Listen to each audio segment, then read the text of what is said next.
أهلا بيكم في مجلة الحياة.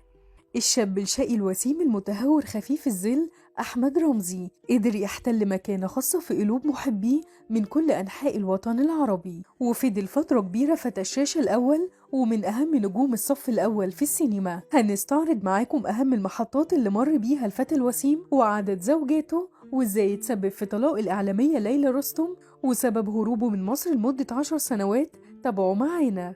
يوم 23 مارس سنة 1930 اتولد الفنان الكبير أحمد رمزي، وكبر وسط عائلة غنية جدا، فوالده طبيب معروف، أما والدته فكانت اسكتلندية الأصل. وفي سنة 1938 خسر والده مبلغ مالي كبير حوالي 250 ألف جنيه في البورصة وأفلس تماما، وتوفى بعدها بسبب الحزن، ولم يترك في رصيده البنكي غير مبلغ بسيط جدا.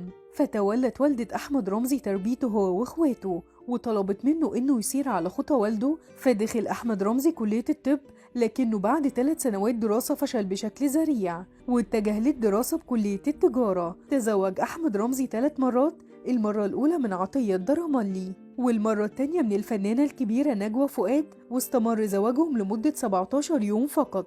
أما المرة الثالثة وهي أطول زيجاته كانت من اليونانية نيكولا، واستمر زواجهم لمدة 45 سنة. أنجب أحمد رمزي 3 أبناء وهما باكينام ونائلة ونواف، ونواف من ذوي الاحتياجات الخاصة، وكان ليه معزة خاصة في قلب والده، وكان دايما بيقول إن نواف هو أهم شخصية في حياته. ومن المواقف الغريبة في حياة رمزي إنه تسبب في طلاق الإعلامية ليلى رستم من زوجها سنة 1965 لما انتقدت المذيعة لبسه الخرزة زرقاء، فقال لها المدام خايفة عليا، وهي ردت عليه وقالت له يختي عليه، فاتهمها زوجها بمغازلة أحمد رمزي وتم طلاقهم. دخل الفنان الوسيم عالم السينما عن طريق الصدفة، فكانت بتربطه علاقة صداقة قوية مع الفنان عمر الشريف في شبابه، وكان عمر الشريف بدأ مشواره الفني، فأثناء تواجدهم مع بعض في نادي القاهرة دخل المخرج حلمي حليم للاتفاق على فيلم مع عمر الشريف، فشاف أحمد رمزي ووجد فيه كل مواصفات النجم وطلب منه المشاركة معاه في الفيلم، وبالفعل وافق، وكانت أول أعماله الفنية فيلم أيامنا الحلوة، وبرع في تقديم أدوار لا مثيل لها، وعنده عدد كبير من الأعمال الخالدة.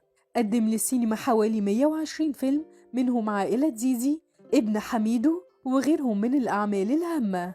وفي فترة من حياته اعتزل التمثيل لفترة طويلة واتجه للعمل بالتجارة وبناء السفن، وفعلا بنى سفينة عملاقة ونجح إنه يبيعها، وقرر يوسع مشروعه وأخد قروض من البنوك، وفجأة حصلت حرب الخليج التانية وخسر مشروعه وكل أمواله، فقرر السفر للخارج مع أسرته خوفا من السجن، وبالفعل سافر ورجع مصر بعد 10 سنوات ونجح في تحسين أوضاعه المادية، وشارك الفنانة يسرا في فيلم الوردة الحمراء، والفنانة فاتن حمامة في مسلسل وجه القمر، لكنه محسش بقيمته من خلال الأدوار دي، فقرر الذهاب للساحل الشمالي وعاش في فيلة بنته نائلة حتى رحيله، ورحل عن عالمنا يوم 28 سبتمبر سنة 2012 عن عمر يناهز 82 سنة بعد سقوطه بسبب اختلال توازنه في منزله. رحم الله من أمتعنا بأعمال ظلت وستظل خالدة للأبد. في نهاية الفيديو اكتبوا لنا في التعليقات وقولوا لنا أكتر عمل أقنعكم بيه الفنان الكبير أحمد رمزي،